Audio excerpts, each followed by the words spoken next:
ninyo, gawain na lang ninyo kaming province, view dyan, pati Philippine province of China. Wala tayong problema. 双湖国家主席 Kinawawa tayo sa sariling teritoryo. Ito ang resulta ng gentleman's agreement ni Xi Jinping at ex-President Rodrigo Duterte. Noon kasi nakipagkasundo si Duterte kay Xi Jinping na hindi na magpapadala ng mga gamit upang makumpuni ang BRP Sierra Madre. Ito yung tinatawag nilang status quo, mga kamadis, mga kaibigan. Paintindi lang natin sa mga DDS kung bakit yung status quo na yon ay lamang ang China doon kaysa sa Pilipinas. Malamang, nakita nyo naman yung kondisyon ng bangkang yan, di ba? Obviously, habang tumatagal, kailangan mo nang i-abandon ship yan. Literal na ghost ship yung itsura niyan eh. Konting ubo na lang, lulubog na yan eh. Of course, ang kailangan mong gawin dyan ay kumpunihin at i-repair or at least palitan ng isang non-military vessel para para pumoste dyan sa ating teritoryo.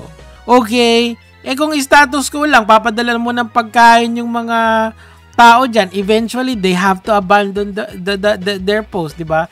Common sense lang. Alam kong yung mga DDS nating nakikinig dyan, hirap kayo dyan, pero tignan nyo yung kalagayan, no?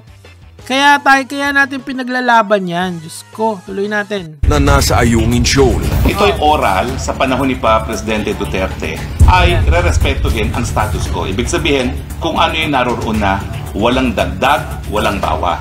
Aray ko, di ba? Ayan yung yan nag-damage control sila ni Panyelo dyan eh. Kasi nga, yung status quo na yan, status quo agreement na yan, yun nga yun, i-maintain yung bulok na barko doon at magpapadala lang ng pagkain, resupply lang yung papadala at hindi aayusin yung barko na yun, 'di ba? Eventually it will succumb to rust and to mother nature. Isang bagyo na lang baka umubo na yan eh, 'di ba? Lumubog yan. Come on, tuloy natin. To maintain status quo daw. Pero bakit ang China patuloy na nagtatayo ng mga istruktura sa West Philippine Sea? O yan, sasabihin nila dyan, hindi naman kasi military outpost yan. Hindi mga mga civilian structure yan. Pero that's not the point there. The point there is that they are marking their territory. Habang tayong mga Pilipino, ngangalang tayo doon. Pinagbibigyan tayo nila. Laging tayo yung B-side. When will we have the opportunity to be the A-side? Diba? Come on!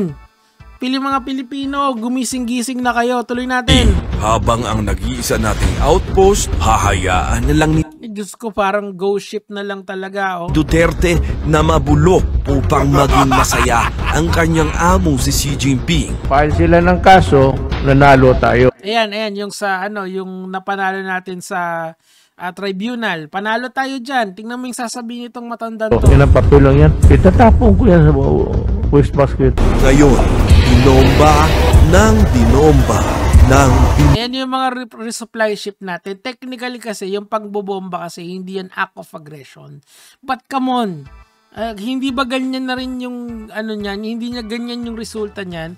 If we don't do something, wala talaga. Hindi talaga uunlad ng Pilipinas kung hindi natin lalabanan yung mga nangingikil sa atin. Takot-takot sa gera, di wag kang sumama. Pero pagka sa ginhawa, wag ka rin sasama. The point here is not war. The point here is that we're taking back what is ours. Yung simpleng supply ship hindi ma-protect, yung simpleng Sierra Madre hindi ma-protektahan natin. Paano pa yung kabuuan ng ating bansa? Di ba? Tuloy natin. Nomba ng mga Chino ang mga barko nating maghahatid lang sana ng supply sa BRP Sierra Madre. Kawawa naman tayo mga Pilipino. So anong moral lesson po dito? Matuto na po tayo sa nakaraang administrasyon. Huwag na po nating ilagay sa kapangyarihan yung mga taong pro-China. Lahat ng lumalaban sa opresyon ng China at syempre hindi counted dyan ang mga Duterte at ang mga DDS vloggers nila at lahat ng gustong magpasakop sa China, pak lahat, mabuhay ang Pilipinas. Gege mga lods.